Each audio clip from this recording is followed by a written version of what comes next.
দশম শ্ৰেণী বিজ্ঞানৰ ক্লাছত তোমালোকক স্বাগতম জনাইছো ষ্টুডেন্টস আমাৰ অধ্যায়টো কি আছিল কি পঢ়ি আছিল আমি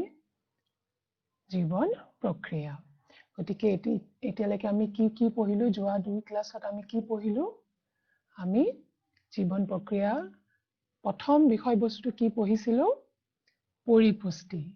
গতিকে দুই প্ৰকাৰৰ আমি পৰিপুষ্টি পাইছিলো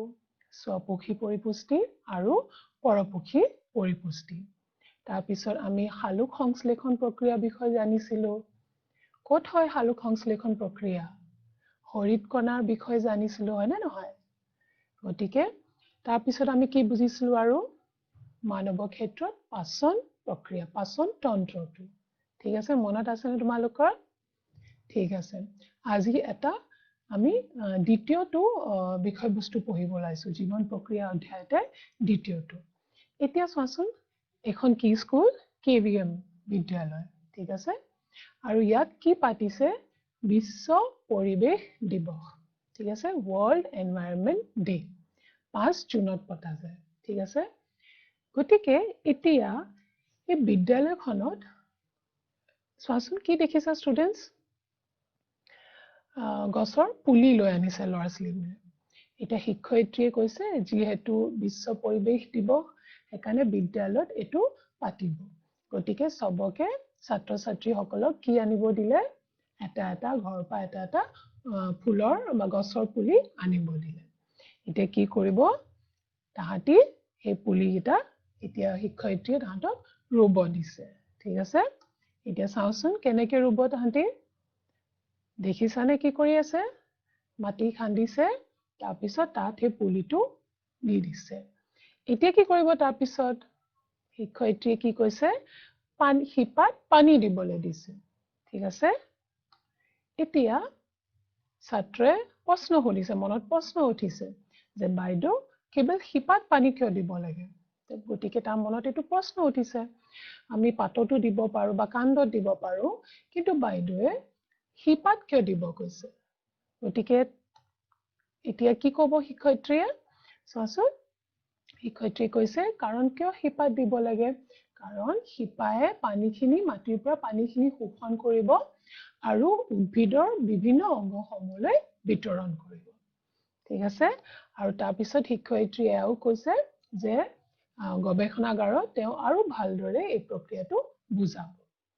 গতিকে এতিয়া তাহাঁতি কলৈ যাব গৱেষণাগাৰত ঠিক আছে ল্যাবৰেটৰী কি দেখিছা ষ্টুডেন্টস টেবুলত কিছুমান বস্তু থোৱা আছে গতিকে কি বস্তু থোৱা আছে চোৱাচোন এয়া কি দেখিছা গছৰ পুলি পানী ফ্লাস্কত পানী লোৱা হৈছে আৰু বৰণযুক্ত দ্ৰব্য ঠিক আছে তাৰ পিছত এতিয়া শিক্ষয়িত্ৰীয়ে পৰীক্ষণটো কৰিব মানে কি বুজাবলৈ যে শিপায়ে কি কৰে পানী কেনেকৈ শোষণ কৰে এতিয়া চাওচোন কি কৰিছে এতিয়া এই বৰণযুক্ত দ্ৰব্য দুটোপালমান পানীত দি দিছে এতিয়া পানী বৰণটো হলনি হল নে নাই দেখিছানে তোমালোকে পানী বৰণটো এটা কি হল গুলপীয়া হৈ গৈছে তাৰ পিছত কি কৰিব এই ফুলৰ পুলিটো তাত দি দিছে আমি জানো নহয় এটা উদ্ভিদৰ বিভিন্ন ভাগসমূহবোৰ কি হয় শিপা কাণ্ড পাত ফুল ফল ইত্যাদি গতিকে এতিয়া কি কৰিছে সেই বৰণযুক্ত পানীত কি থৈ দিছে সেই পুলিটো তাৰ পিছত অলপ সময় পাছত কি হ'ব চোৱাচোন কি দেখিছা ষ্টুডেন্টস কাণ্ড পাতত ৰং আহি গৈছে নে নাই গুলপীয়া হৈ গৈছে নে নাই গতিকে এই পানীখিনি শিপাৰ পৰা পাতলে কাণ্ডলে পৰিবহন হৈ গৈছে হয়নে নহয় পানী পৰিবহন হৈছে নে নাই গতিকে আজি আমাৰ এই বিষয়বস্তুটো হৈছে পৰিবহন ঠিক আছে ট্ৰান্সপোৰ্টেশন গতিকে আজি আমি ট্ৰান্সপোৰ্টেশন বা পৰিবহনৰ বিষয়ে আমি অলপমান জানিবলৈ চেষ্টা কৰিম যিহেতু এতিয়া কাণ্ডৰ বা পাতৰ মাজে মাজে এই বৰণ গুলপীয়া বৰণটো উঠি পৰিছে সেইবাবে ল'ৰাজনৰ প্ৰশ্ন হ'ল ল'ৰাজনে কি প্ৰশ্ন কৰিছে বাইদেউ কাণ্ডত ৰঙা বৰণটো কেনেকৈ আহিলে ল'ৰাজনৰ মনত প্ৰশ্ন উঠিলে তেতিয়া বাইদেৱে বুজালে যে উদ্ভিদৰ ক্ষেত্ৰত বিভিন্ন গছ গছনি ক্ষেত্ৰত তাহাঁতৰ এটা তন্ত্ৰ থাকে সেই তন্ত্ৰটো আমি অলপ পিছত বুজি পাম ঠিক আছে আৰু সেই তন্ত্ৰই কি কৰে সেই পানীখিনি পৰিবহন কৰাত সহায় কৰে এতিয়া আৰু এটা প্ৰশ্ন হ'ল ল'ৰাৰ মনত ছাত্ৰজনৰ মনত তেওঁ সুধিলে তেনেহলে খাদ্য পৰিবহন কেনেকৈ হয় ঠিক আছে তেতিয়া বাইদেৱে আকৌ ক'লে যে আৰু এটা তন্ত্ৰ আছে যাৰ দ্বাৰা খাদ্যৰ পৰিবহন হয় গতিকে এইখিনি আমি এতিয়া বুজি পাম ঠিক আছে এতিয়া শিক্ষয়িত্ৰী ক'লে যে মই ইয়াৰ বাবে দায়ী যোনবোৰ অংগসমূহ বা তন্ত্ৰ বা কলা সেইখিনি এতিয়া শিক্ষয়িত্ৰীয়ে দেখাব ঠিক আছে এতিয়া অনুবীক্ষণ যন্ত্ৰ সহায়ত তেওঁ কি দেখালে এটো দেখিছানে স্ক্ৰিনত এটো হৈছে এটা কলা ঠিক আছে গতিকে এটো কি হয় কি দেখিছা তোমালোকে ইজিলিকা ভাগখিনি দেখিছানে এয়া হৈছে জাইলেম এয়া কি এয়া হৈছে জাইলেম আৰু তাৰ উপৰি ভাগ মানে পৰিধি ফালে যোনখিনি আছে আমি জিলিকা ভাগখিনি দেখি আছো নহয় এয়া হৈছে ফ্লোয়েম কি পালো আমি জাইলেম আৰু ফ্লোয়েম আৰু এয়া কোট আছে এয়া আমি পাম দ্বিবীজপত্ৰ কাণ্ড ডাইকট ঠিক আছে আৰু এটা বস্তু দেখিছানে তোমালোকে ইয়া সজ্জাটো ধুনিয়াকে সজ্জিত হৈ আছে ওপৰফালে কি দেখিছো আমি ফ্লোয়েম তাৰপিছত জাইলেম আকৌ ইফালে ফ্লোয়েম আৰু জাইলেম তাৰপিছত ইফালেও ফ্লোয়েম জাইলেম গতিকে এই গোটেই যদি আমি এনেকুৱা বনাও তেতিয়া ফ্লোয়েম জাইলেম তাৰপিছত ফ্লোয়েম জাইলেম এনেকে থাকে গতিকে ইয়াক আমি কি বুলি কওঁ ব্যাসাৰ্ধ বিন্যাস ঠিক আছে তাৰপিছত শিক্ষয়িত্ৰী আৰু দেখালে কিছুমান কলা এবাৰ কি দেখাইছে চাওচোন অনুবীক্ষণ যন্ত্ৰ সহায়ত এয়া দেখিছা এয়া হৈছে আৰু এটা কলা ইয়াতো আমি সেই একেবোৰ বস্তুৱে পাম জাইলেম আৰু ফ্লোয়েম এতিয়া ইয়াত চোৱাচোন এতিয়া যোনখিনি ভাগ জিলিকি আছে দেখিছানে এয়া হৈছে জাইলেম ঠিক আছে আৰু এতিয়া যোনখিনি ভাগ চাই আছা এইখিনি হৈছে ফ্লোয়েম এয়া হৈছে ফ্লোয়েম এতিয়া ইয়াত কোৱাচোন এবোৰ জতে ততে আছে নে নাই ইয়াত আছে আকৌ ইয়াত আছে কিছুমান নিৰ্দিষ্ট ঠাই নাই মানে জাইলেম ফ্লোয়েম জতে ততে আমি দেখিছো বিশ্বৰিত হৈ আছে হয় না নহয় গতিকে আমি কি ক'ব পাৰো এয়া হৈছে একক বীজপত্ৰ আৰু এয়া বিশ্বৰিত বিন্যাস দেখা পাইছে ঠিক আছে আগৰটোত কিহত আছিলে দ্বিবীজপত্ৰ আৰু এয়া হৈছে একক বীজপত্ৰ এতিয়া এই আমি যে কলা দেখিলো কি দেখিলো জাইলেম আৰু ফ্লোয়েম ইয়াক কি বুলি কোৱা যায় সংবহন কলা কি কলা কোৱা যায় সংবহন কলা গতিকে ক'ব পাৰো যে সংবহন কলাৰ মাজেদি জৈৱিক আৰু অজৈৱিক পদাৰ্থৰ গতিকে পৰিবহন বুলি কোৱা হয় এতিয়া পৰিবহন মানে বুজি পাইছানে তোমালোকে গতিকে সংবহন কলাৰ কি হ'ল এই মাত্ৰ আমি চাই আহিলো নহয় জাইলেম আৰু ফ্লোয়েম ঠিক আছে গতিকে আমি ক'ব পাৰো যে জাইলেম আৰু ফ্লোয়েম হৈছে সংবহন কলা মনত থাকিব ঠিক আছে এতিয়া আমি উদ্ভিদৰ ক্ষেত্ৰত পানী পৰিবহন কেনেকৈ হয় হেতু আমি আৰু ভালদৰে বুজিবলৈ চেষ্টা কৰো এতিয়া চোৱা জাইলেম উদ্ভিদৰ বিভিন্ন ভাগলৈ পানী পৰিচালনা কৰে গতিকে এই কলাটো কি হয় জাইলেম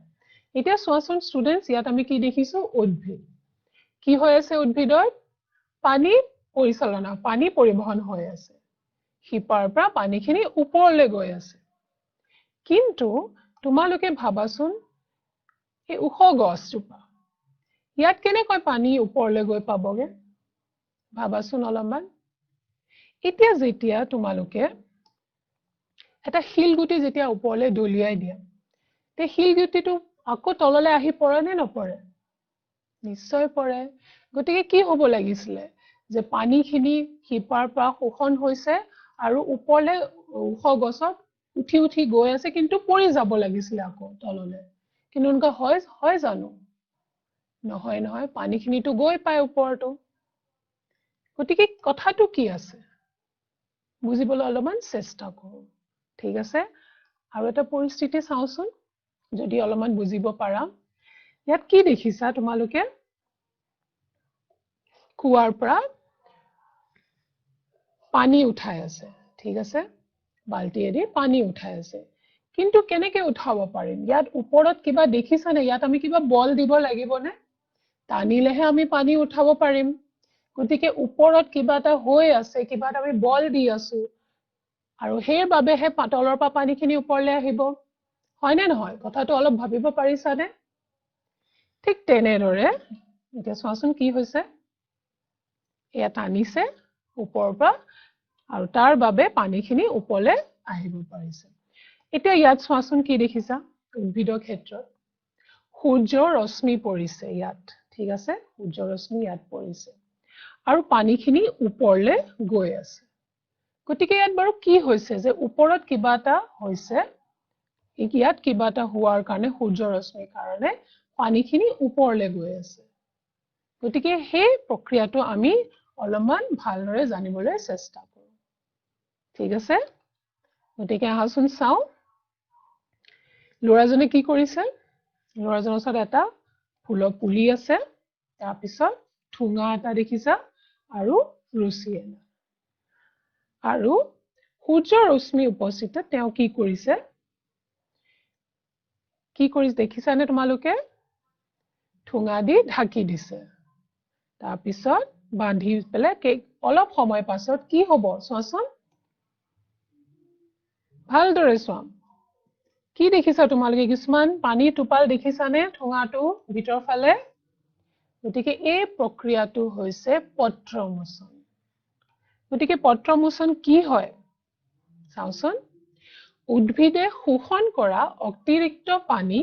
বায়বীয় অংগয়ে বাষ্পকাৰে এৰি দিয়া প্ৰক্ৰিয়াটো পত্ৰমোচন বা বাষ্পমোচন কোৱা হয় আৰু উদ্ভিদে শোষণ কৰা সমস্ত পানীখিনিৰ 95ৰ পৰা 99%তকৈ বেছি পানী বাষ্পকাৰে বায়ুত এৰি দিয়া হয় যেতিয়া সূৰ্যৰশ্মি পৰে তেতিয়া গছৰ ওপৰৰ ভাগৰ পৰা পাতৰ পৰা কাণ্ডৰ পৰা কি হয়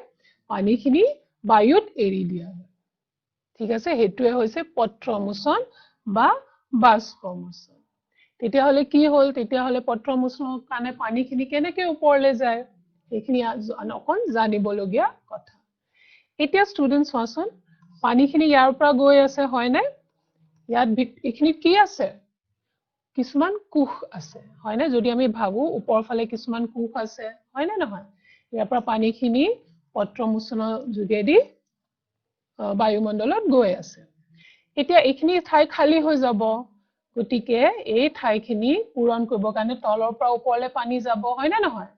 তলৰ কোষৰ পৰা ওপৰলৈ পানী যাব গতিকে ইয়াৰ পৰা পানীখিনি গৈ আছে গতিকে আকৌ এই ঠাইখিনি খালী হৈ গ'ল তাৰপিছত আকৌ তলৰ পৰা ওপৰলৈ পানী যাব এই ঠাইটো ভৰাবৰ কাৰণে গতিকে এই প্ৰক্ৰিয়াটো চলি থাকে আৰু তলৰ পৰা কিয় গৈ আছে কাৰণ তলত কি আছে শিপা আছে আৰু শিপাই পানীখিনি শোষণ কৰি আছে গতিকে এটা নলী নিচিনা দেখিছানে নাই তোমালোকে নলী নিচিনা প্ৰস্তুত হৈছে নে গতিকে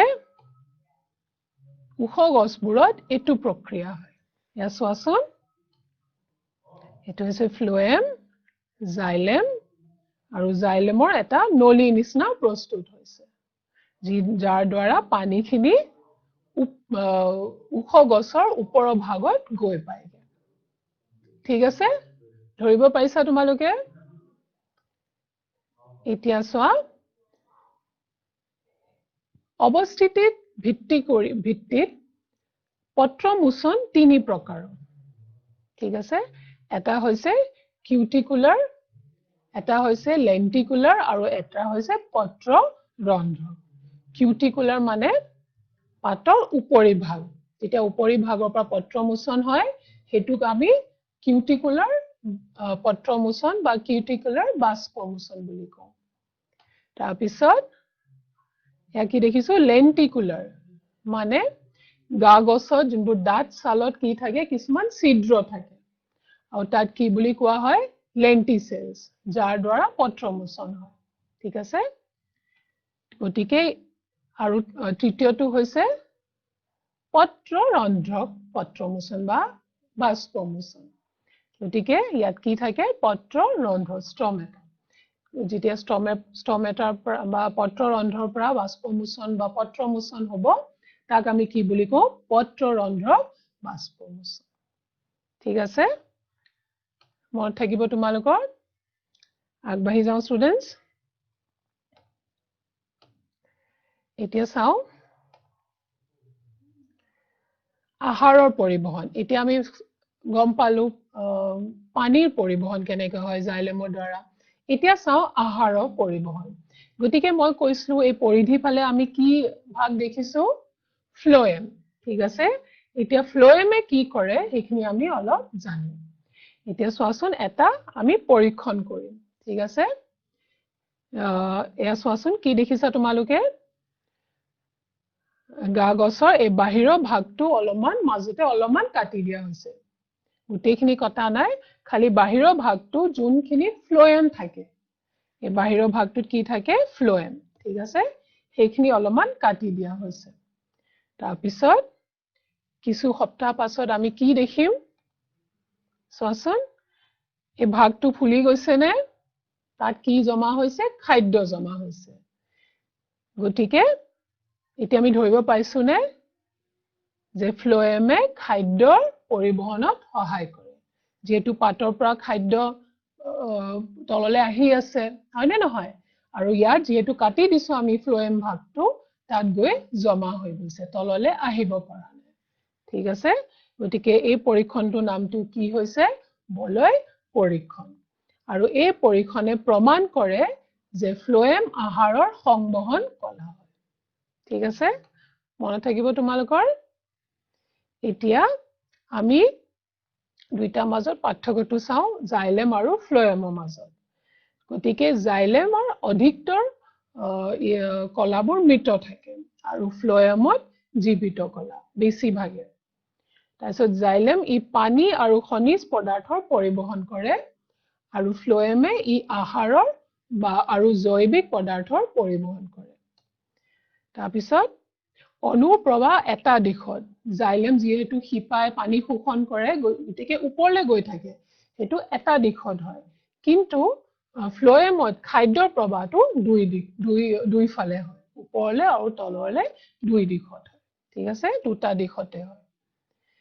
এতিয়া চাওঁ ষ্টুডেন্টস, আগবাঢ়ি যাওঁ। এয়া হৈছে উইলিয়াম হাৰ্ভে। উইলিয়াম হাৰ্ভে প্ৰথমজন বৈজ্ঞানিক আছিলে যোনে আৱিষ্কাৰ কৰিছিলে যে তেজ আমাৰ শৰীৰত সঞ্চালন হয়। তেজ আমাৰ শৰীৰত সঞ্চালন হয়। গতিকে ভাবাচোন আমি এতিয়া কোনটো প্ৰক্ৰিয়া পঢ়িম, আমি পৰিবহনে পঢ়ি আছো, কিন্তু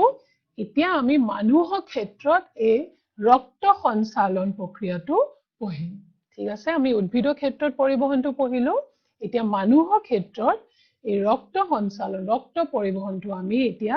জানিবলৈ চেষ্টা কৰিম। ঠিক আছে ষ্টুডেন্টস, গতিকে শৰীৰৰ বিভিন্ন কোষত আহাৰ আৰু পানীৰ বিতৰণ হ'ল সঞ্চালন। ঠিক আছে, বা পৰিবহন। এতিয়া আমি পৰিবহন তন্ত্ৰটো চাম। তাৰ আগত এককোষী প্ৰাণীত আমি চাওঁচোন কিদৰে পৰিবহন হয় বা কিদৰে সঞ্চালন হয়। এইটো কি ষ্টুডেন্টস দেখিছানে, এইটো হৈছে এমিবা। ঠিক আছে, এতিয়া চোৱাচোন কি দেখিবা ষ্টুডেন্টস, খাদ্য গ্ৰহণ কৰিছে, কুটপদ বা সুডোপডিয়া দ্বাৰা খাদ্যখিনি ভিতৰলৈ গ্ৰহণ কৰিছে। গতিকে ইয়াত কিবা তন্ত্ৰ লাগে নেকি খাদ্য পৰিবহন কাৰণে, কিবা তন্ত্ৰ লাগে নেকি এককোষী জীৱত? নালাগে। গতিকে ইয়াত এই পৰিবহন বা সঞ্চালন কি দ্বাৰা সম্ভৱ হৈছে? সাধাৰণ ব্যাপন বা আকৃতি প্ৰক্ৰিয়াৰ দ্বাৰা ঠিক আছে কিন্তু এতিয়া আমি মানুহৰ ক্ষেত্ৰত অলপ এই ৰক্ত পৰিবহন তন্ত্ৰটো অলপমান জটিল কমপ্লেক্স ঠিক আছে গতিকে সেই কথাখিনি আমি এতিয়া জানিম এতিয়া প্ৰাণী ক্ষেত্ৰত আহচোন চাও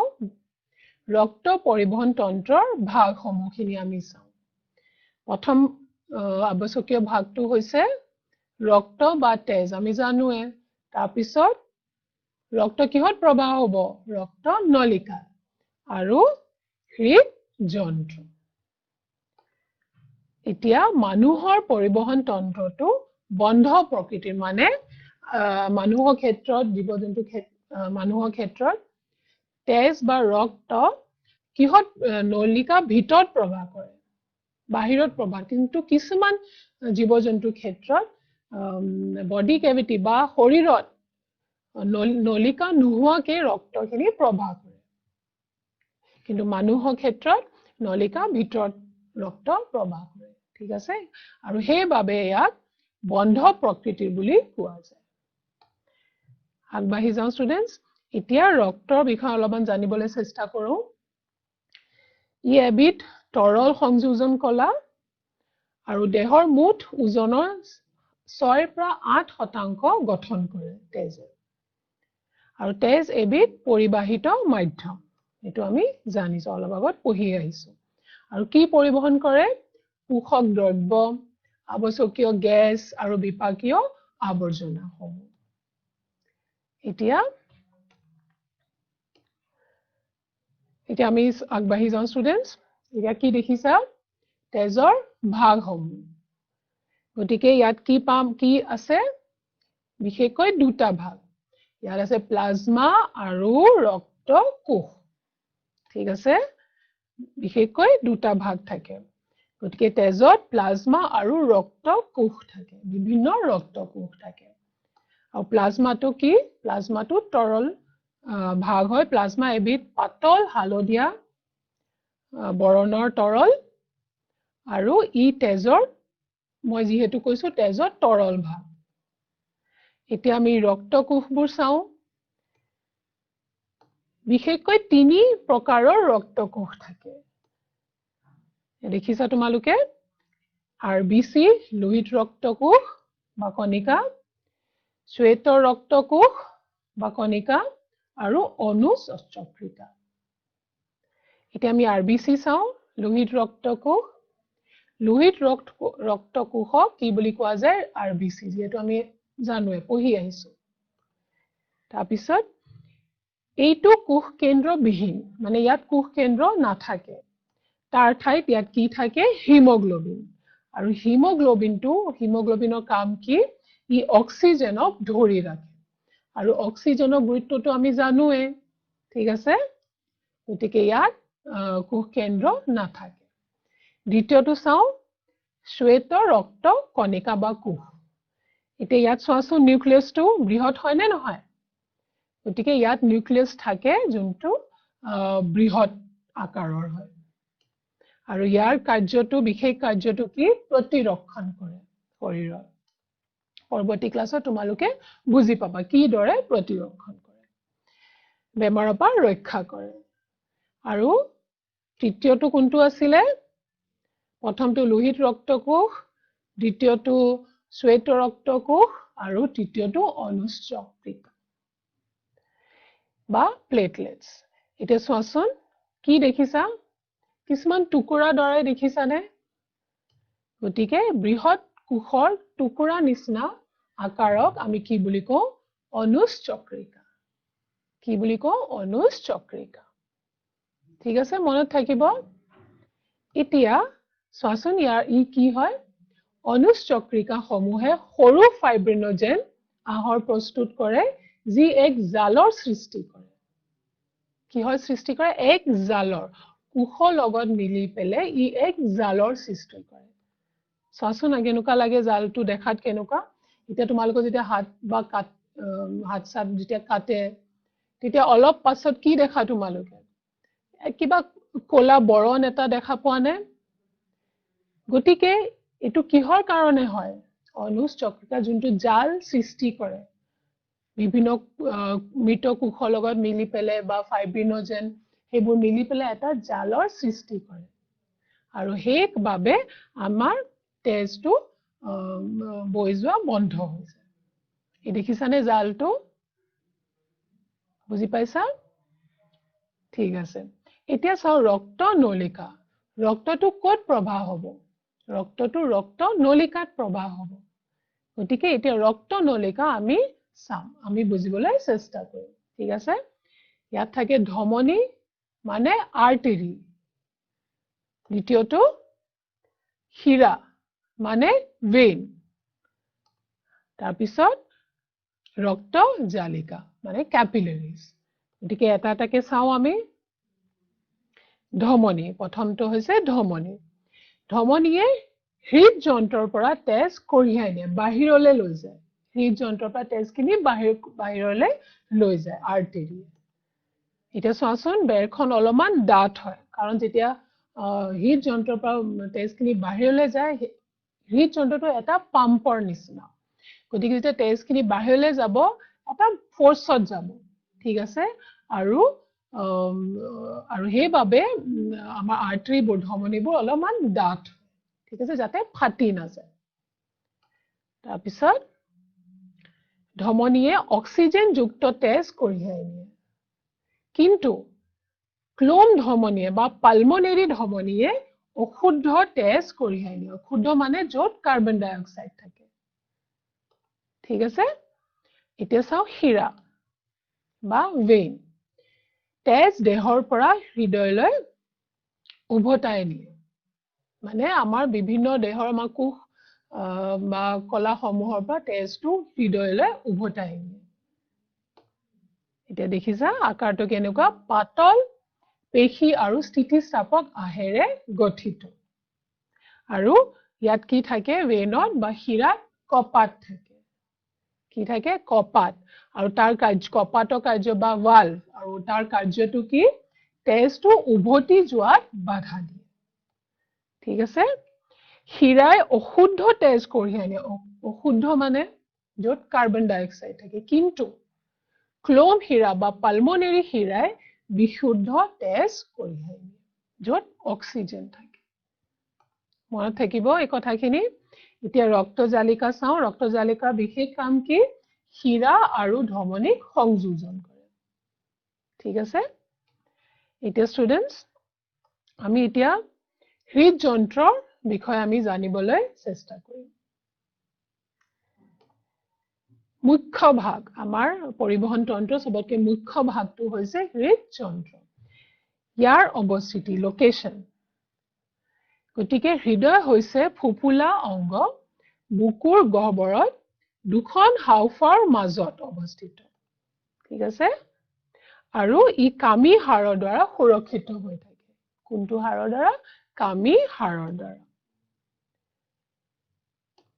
এতিয়া ষ্টুডেন্টস আকৃতিটো বা আকাৰটো চাও সুপি আকৃতি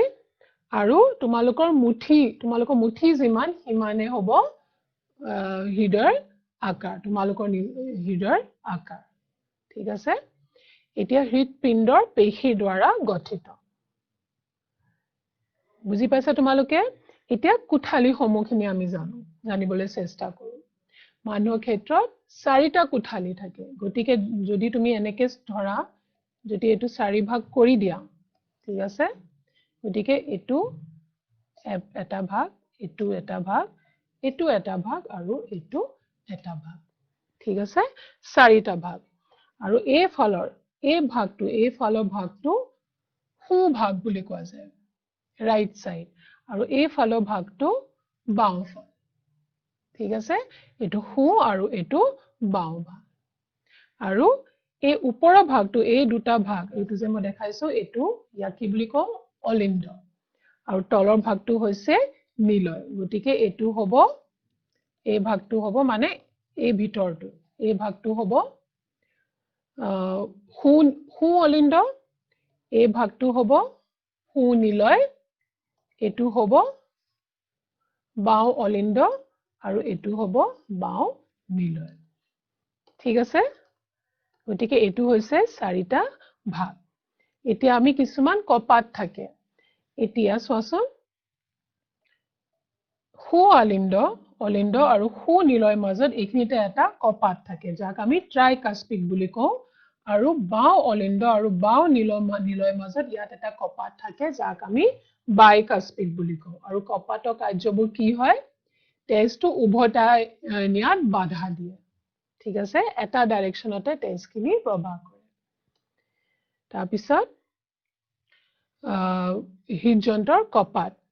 পালমোনাৰী কপাতে সু নিলয়লৈ তেজ যোৱাত বাধা দিয়ে যেহেতু মই কৈছো কপাতৰ কাৰ্য কি ই তেজখিনি ঘূৰি যোৱাত বাধা দিয়ে গতিকে পালমোনাৰী কপাত থাকে ইয়াত আমি ট্ৰাইকাস্পিড বাইকাস্পিড কপাত দেখিছো ঠিক আছে আৰু অৰ্টিক কপাত থাকে আৰু অৰ্টিক কপাতে বাও নিলয়লৈ তেজ যোৱাত বাধা দিয়ে এটা চাও ৰক্ত নলিকা নিম্ন এয়া দেখিছা এটো হৈছে নিম্ন মহাশিৰা ইনফিৰিয়ৰ ভেনা কেভা ওটো হৈছে উত্তৰব মহাশিৰা এয়া আমি দেখিছো ক্লোম শিৰা মানে পালমোনাৰী ভেইন সু আৰু বাও পালমোনাৰী ভেইন বা ক্লোম শিৰা এটা কি দেখিছো ক্লোম ধমনী মানে পালমোনাৰী আৰ্টাৰী আৰু শেষত মহাধমনী মানে অৰ্টা ঠিক আছে এয়া হৈছে আমাৰ ৰক্ত নলিকা এতিয়া ক্ৰিয়াটো চাও আসল কাৰ্য হৃদৰ যেহেতু কৈছো দুটা ভাগ থাকে মানে সোঁফাল আৰু বাওঁফাল এতিয়া হৃদযন্ত্ৰৰ সোঁফালৰ অংশয়ে অশুদ্ধ তেজ দেহৰ বিভিন্ন অংগৰ পৰা গ্ৰহণ কৰে অশুদ্ধ তেজ মানে য'ত কাৰ্বন ডাই অক্সাইড থাকে আৰু বাওঁফালৰ অংশয়ে বিশুদ্ধ তেজ দেহৰ সকলো অংগলৈ পাম্প কৰি দিয়ে বিশুদ্ধ মানে য'ত অক্সিজেন থাকে ঠিক আছে এটো মনত ৰাখিবা এতিয়া প্ৰত্যেক মিনিটত হৃদযন্ত্ৰই 5 লিটাৰ পৰ্যন্ত তেজ পাম্প কৰে কিমান ষ্টুডেন্টস 5 লিটাৰ তেজ পৰ্যন্ত পাম্প কৰে ঠিক আছে এতিয়া কি দৰে কাৰ্য কৰে হৃদযন্ত্ৰই কি দৰে কাৰ্য কৰে গতিকে কোষ আৰু কলাৰ পৰা প্ৰথমে অশুদ্ধ তেজ আহে আমাৰ শৰীৰৰ বিভিন্ন কোষ আৰু কলাত কাৰ্বন ডাই অক্সাইড জমা থাকে মানে আমি তুমি পৰৱৰ্তী ক্লাছত পঢ়িবা কোষীয় শ্বসন প্ৰক্ৰিয়া য'ত কাৰ্বন ডাই অক্সাইড নিৰ্গত হয় গতিকে সেই কোষ আৰু কলাৰ পৰা কি হয় অশুদ্ধ তেজখিনি হৃদয়ৰ ফালে যায় ঠিক আছে ঊৰ্ধ্ব মহাশিৰা আৰু নিম্ন মহাশিৰা যোগেদি এই অশুদ্ধ তেজখিনি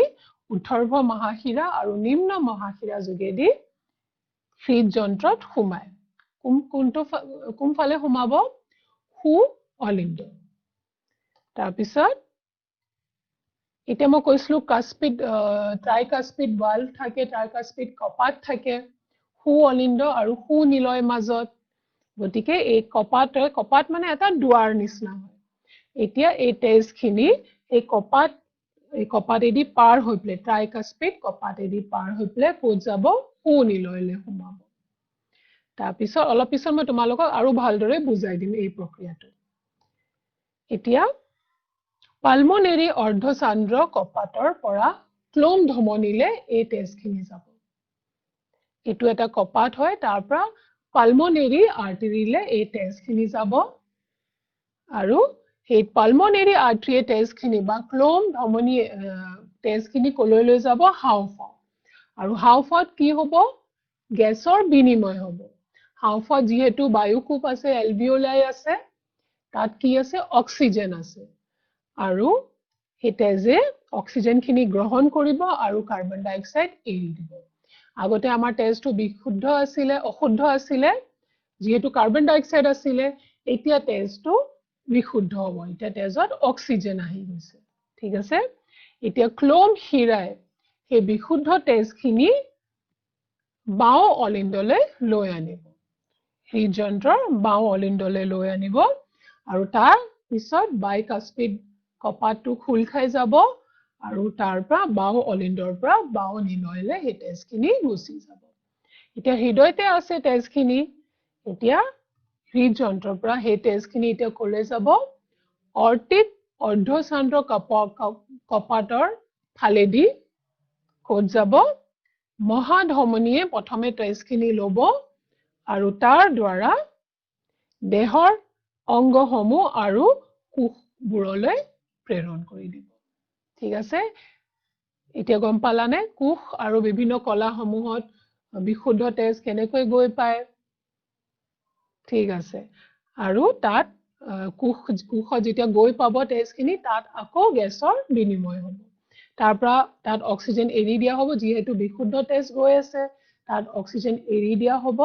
আৰু তাৰ পৰা কাৰ্বন ডাই অক্সাইডখিনি লৈ লোৱা হ'ব আৰু এই চক্ৰটো চলি থাকে ঠিক আছে এটো হৈছে সাৰ্কুলেশন এটো হৈছে পৰিবহন তন্ত্ৰৰ ক্ৰিয়া এতিয়া চোৱাচোন এতিয়া যদি আমি ইয়াৰ পৰা আৰম্ভ কৰো হৃদযন্ত্ৰৰ পৰা তেজখিনি ক'ত যাব কলা ঠিক আছে ইয়াত কি আছে এতিয়া অক্সিজেন এতিয়া কলাত অক্সিজেন দি দিলে আৰু কলাৰ পৰা কাৰ্বন ডাই অক্সাইডখিনি এইখিনি লৈ পেলে আকৌ হৃদযন্ত্ৰলৈ আহিব গতিকে ইয়াত কি আছে কাৰ্বন ডাই অক্সাইড এতিয়া কাৰ্বন ডাই অক্সাইডখিনি গুচাব লাগিব গতিকে হৃদযন্ত্ৰৰ পৰা আকৌ সেই তেজখিনি কলৈ যাব হাওঁফাওঁ ইয়াত কি আছে কাৰ্বন ডাই অক্সাইড এতিয়া হাওঁফাওঁত কাৰ্বন ডাই অক্সাইডটো এৰি দিব আৰু হাওঁফাওঁৰ পৰা অক্সিজেন লৈ পেলে আকৌ হৃদযন্ত্ৰলৈ আহিব ইয়াত কি আছে অক্সিজেন গতিকে আমি দুটা চক্ৰ দেখিছোনে গতিকে এয়াই হৈছে দুই পৰিসঞ্চৰণ বা দ্বৈত পৰিবহন ডাবল সাৰ্কুলেশন ইয়াত দুটা বৰ্তনী থাকে এটা হৈছে পালমোনাৰী আৰু এটা হৈছে সিস্টেমিক এই দুটা বৰ্তনী কাৰণে ইয়াক আমি দুই পৰিসঞ্চৰণ বা দ্বৈত পৰিবহন বুলি কওঁ ঠিক আছে ষ্টুডেন্টস মন থাকিব এতিয়া আগবাঢ়ি যাওঁ ষ্টুডেন্টস তোমালোকে স্বাস্থ্যৱান থাকিবৰ বাবে কি কৰিব লাগে তাৰ আগত এটা কথা আমি জানিলো এয়া হৈছে লৌহিকা মানে লিম্ফ ঠিক আছে এয়া বৰণহীন মানে ইয়াত আৰবিসি নাথাকে কি থাকে ইয়াত থাকে ডব্লিউবিসি মানে শ্বেত ৰক্ত কণিকা আৰু ই লৌহিকা তন্ত্ৰৰ মাজেদি পাৰ হৈ যায় ইয়াতো এটা বিশেষ তন্ত্ৰ যাক আমি লৌহিকা তন্ত্ৰ বুলি কওঁ ঠিক আছে এতিয়া চোৱাচোন ষ্টুডেন্টস এটা স্বাস্থ্যৱান হৃদযন্ত্ৰৰ বাবে কিছুমান প্ৰয়োজনীয় কাৰ্য বা উপায় কি কৰিব লাগে শাৰীৰিক কাৰ্য কৰিব লাগে ব্যায়াম কৰিব লাগে ঠিক আছে তাৰ পিছত ওজন নিয়ন্ত্ৰণ কৰিব লাগে চৰ্বিযুক্ত খাদ্য খাব নালাগে বেছি তাৰ পিছত সুষম আহাৰ খাব লাগে আৰু ধূম্ৰপান নিষেধ বেলেগকো বুজাব লাগে যে ধূম্ৰপান কৰিব নালাগে এতিয়া দুটা কথা জানিবলগীয়া বিশেষ দুটা কথা জানিবলগীয়া চাওচোন তোমাৰ সহানুভূতিশীলতাই এজন বা বেলেগ মানুহক বচাব নোৱাৰে কিন্তু তোমাৰ তেজে পাৰিব গতিকে আমি কি কৰিব লাগে ৰক্তদান কৰিব লাগে গতিকে তোমালোকে এটা সিদ্ধান্ত ল'ব পাৰা যে তোমালোকৰ 18তম জন্মদিন দিৱসত কি কৰিব লাগে তুমি এটা ৰক্তদান শিবিৰত গৈ পেলাই অংশদান কৰা আৰু ৰক্তদান কৰা ঠিক আছে গতিকে আজিলৈ ইমানে ধন্যবাদ